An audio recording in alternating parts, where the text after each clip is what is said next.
is you're going to go to Select. You're going to select a color range. You are then going to click on exactly the color, the tonal plane that you want. I am clicking on my 1.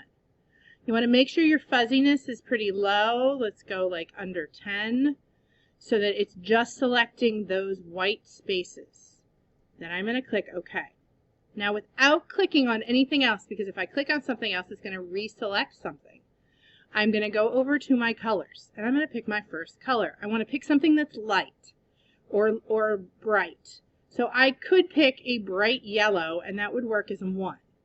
I could also pick a light blue.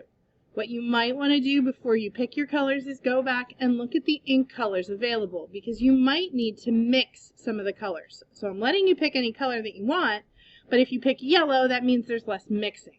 So I think I want to have my lightest color because I'm kind of a sad, peaceful color. So I'm going to pick this kind of light blue. I'm going to click OK.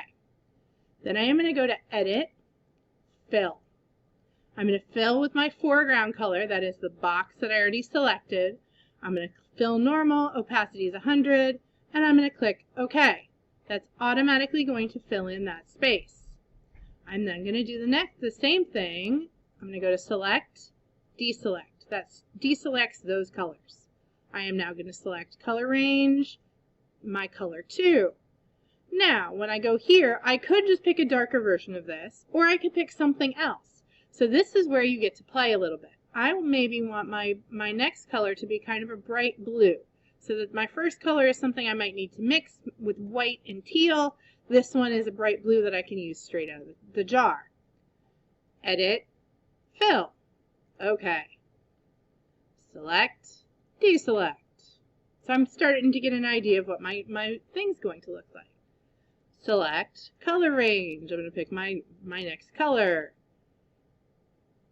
Now for this one, maybe I want to do something more purpley. Maybe I want to make it purpley blue. So I'm kind of looking at it. I want to make sure it's a shade darker so it does work. And then I'm going to Edit, Fill. OK. Select, Select, Deselect. Select Color Range. I'm going to pick my 4. OK. I'm going to pick my color. Maybe this one I actually want to pick. Maybe I want to do.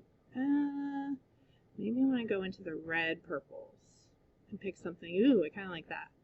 Let's go there. Edit, Fill. OK.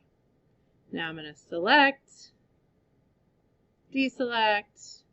And actually, I kind of like my last color is black, because I kind of like that color range that I'm getting right there. So I'm going to leave my last color as black. Now, the one thing that happened with my photo is that my background, my head kind of blends into my background.